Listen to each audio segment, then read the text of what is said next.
Hello guys, চলে এলাম আজকে আমি দুপুরের লাঞ্চ নিয়ে। তো আজকে আমাদের দুপুরের লাঞ্চে আছে ভাত, মাছের ডিমের বড়া, কাঁকরোল ভাজা আর বিট আলু ভাজা, আর এদিকে হচ্ছে লাউয়ের ঘন্ট।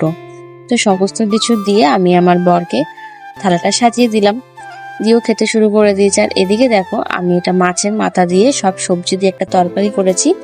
আমার বরের ভীষণ ভীষণ ভীষণ ফেভারিট সয়াবিন। ও যে সোয়াবিন খেতে কি ভালোবাসে ধারণার বাইরে।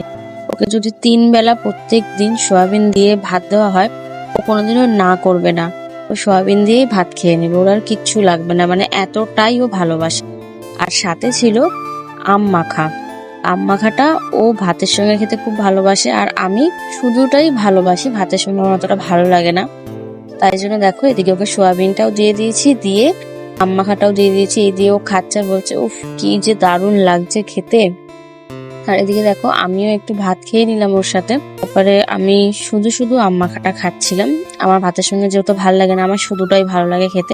এই জন্য দেখো, এত সুন্দর লাগে না আম মাখাটা। আর আমাদের গাছের আম এটা, মানে আমার বাপের বাড়ি, প্রত্যেক দিনই এটা খাওয়া হয়।